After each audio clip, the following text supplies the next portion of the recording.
জামালপুর সদর উপজেলার 15টি ইউনিয়নের আপামর জনতার একটাই আওয়াজ, একটাই দাবি। জামালপুর সদর উপজেলা বিএনপির সংগ্রামী সভাপতি, তৃণমূলের আস্থা জননেতা জনাব শফিউর রহমান শফি স্যারকে আমরা আগামী উপজেলা পরিষদ নির্বাচনে চেয়ারম্যান হিসেবে দেখতে চাই। সদর উপজেলার উন্নয়ন ও জনগণের অধিকার আদায়ের লড়াইয়ে শফি স্যারের কোনো বিকল্প নেই। আসুন আমরা সবাই ঐক্যবদ্ধ হয়ে শফি স্যারের হাতকে শক্তিশালী করি।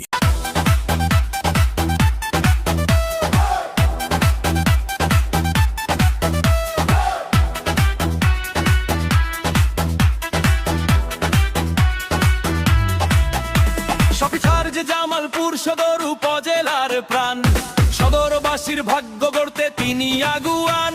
তিনি সত্যযোগ্য মানুষ, ন্যায়ের পথে অটল।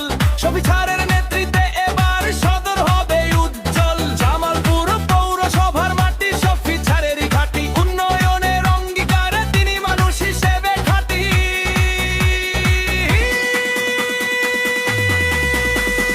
15টি ইউনিয়ন আজ একজুট, একটাই লক্ষ্য স্থির। শফি স্যারে যে সদরবাসীর আস্থারে এক বীর। উন্নয়নের এই মিছিলে তিনি অগ্রদূত।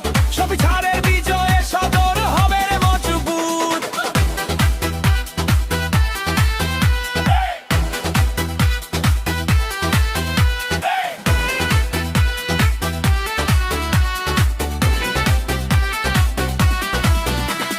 কেন্দুয়া কয় শফি স্যার যে ন্যায়ের এক প্রতীক। শরীপুরের মানুষ জানে তাহার পথই সঠিক। লক্ষ্মীর চড়া তুলসীর চর এক সুরে আজ কয়, উপজেলা পরিষদ নির্বাচনে হবে শফি স্যারের জয়। ইটাইলার নরুন্দিয়া শফি স্যারের সাথে, উন্নয়নের মশাল জ্বলবে শফি স্যারের হাতে। ঘোড়াধাপ আর বাঁশচড়াতে একটাই হুঙ্কার, সদর উপজেলা পরিষদে যোগ্য শফি স্যার। রানাগাছা আর শ্রীপুরবাসী শফি স্যার